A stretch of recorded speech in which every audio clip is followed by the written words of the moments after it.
大家好，我是有权。我们老奶奶的推拿按摩呢，第2弹到了。那这一次老奶奶要教我们胸大肌、胸小肌还有胸锁乳肌这几个部位的解剖、推拿跟按摩。那因为影片非常的长所以我们把它切成2部分了，就是上集跟下集。希望各位能够从影片里面学到很多的知识。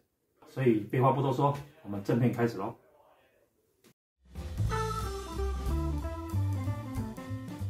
Welcome back, everybody. Today we're going to be talking about the pec major, pec minor, and some of the neck muscles.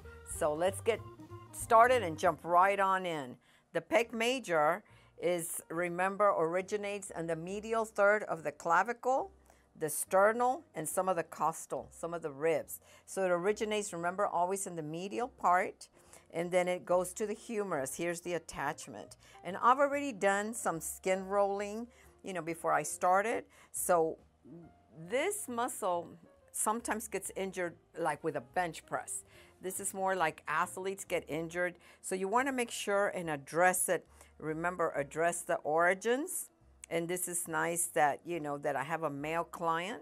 If you have a female client, you would roll up the sheet. Let me go ahead and show you guys that. You would really roll up the sheet and cover them and go in between the rib cage right here, right down the sternum. And you would obviously ask, let them know and ask permission that you can go on the sternal side and try to get as much as you can of the attachment of the origin. And you would go right here under the clavicle. You also get the subclavius muscle while you're here. So you want to go and do with 1-inch strips and just with your fingertips. And for the purpose of having a male here, I want to show you, remember that the pec major makes the fold of the axilla right here. So you can go ahead and just grasp it and really work it out all the way through. You can go with the fibers. You can go cross fiber. You can get down because it's all the way down here where it originates. So make sure that you're getting every part of the pec. And it forms the axilla.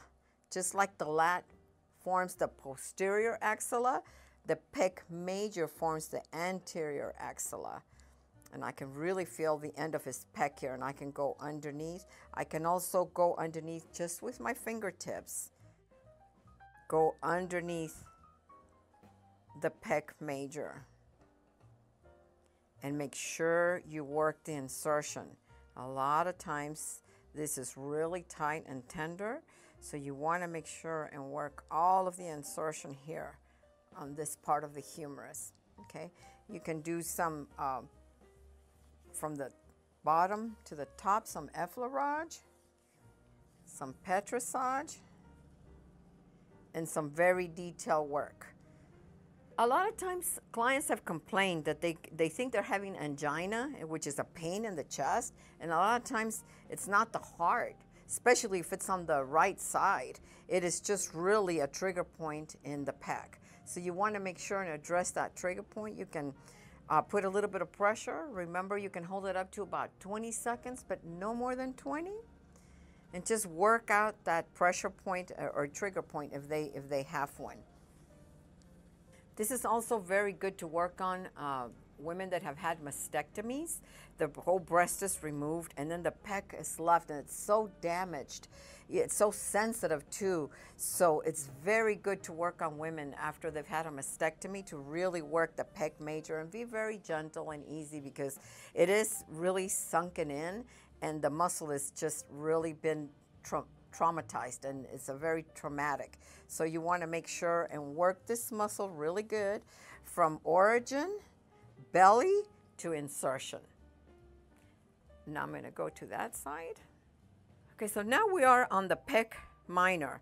And the pec minor is also known as the nerve entrapper because it entraps some of the nerves that come from the plexus on the neck, and it presses on them. So this originates from the 3rd, 4th, and 5th rib. You can see it's got 3 origins right here, and it inserts on the coracoid process of the scapula. I can feel the little bony part right here. This is his scapula. So these are the origins and the insertions. So you want to make sure and work, like I said, 1-inch strips all the way up on the pec minor, which is also known as the nerve entrapper.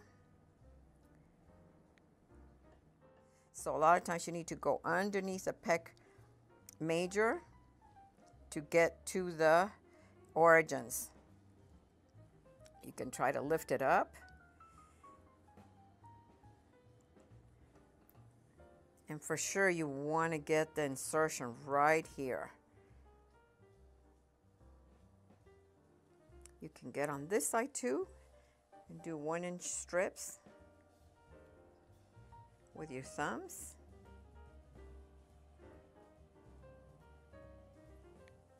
You can use your whole flat part of your knuckles.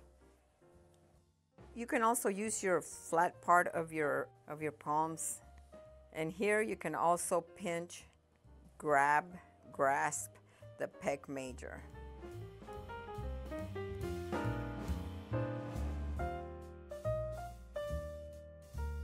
And now for the neck, guys. This is like the most important. I know that some of you have requested to do work on the neck, so I'm going to show you some techniques for the neck. And so this one's for you, Alexandra. Thank you for requesting that, because I love neck work. So I'm going to start on the sternocleidomastoid muscle. The sternocleidomastoid, it is the longest spelling muscle. So it originates at the sternum right here. And the clavicle, it's got 2 origins, the sternal attachment, the clavicular, and then it inserts right at the mastoid process of the temporal bone. And this is actually a very wide, strong muscle. It is one of the neck muscles, or the only neck muscle, that does not originate or attach to any of the cervicals, only the sternal, clavicular, and mastoid process. So you want to turn the head ipsilateral, which means to one side, in order to treat it, okay? This is a very delicate area, obviously, because we have the nerves that go through here. This is the little triangle that is formed between the SCM and the trapezius. Here's where the trapezius ends and where the sternocleidomastoid ends. So this little triangle is filled with nerves. There's 5 nerves. It's a nerve plexus that goes through here, and this is where a lot of contributes to thoracic outlet syndrome. I'll talk more about that when we get to the scalenes. So let me see, Leo, can you kind of flex your neck and lift it up a little bit? If you can see right here, it really shows. You can ask your client. If you're not sure where it's at, ask your client to flex their head. Okay, relax. Flex their head so that it can really show. You want to turn the head ipsilateral. That means to the side. That way you hide the carotid artery, the jugular vein, and all the nerves that are right there. You want to hide that part. So what you're going to do is you're going to start at the attachment.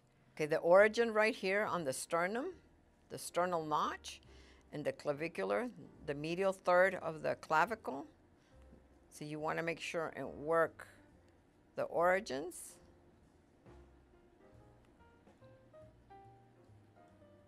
So the origin, the belly, and then the insertion right here on the mastoid process of the temporal bone. You can really feel the bone there. So you can do circular motion.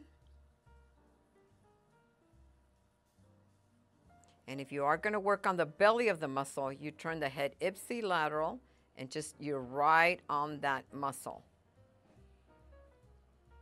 Turning the head ipsilateral towards the side that you're working on hides the carotid artery, the jugular vein, and the plexus of nerves that is right there in that triangle.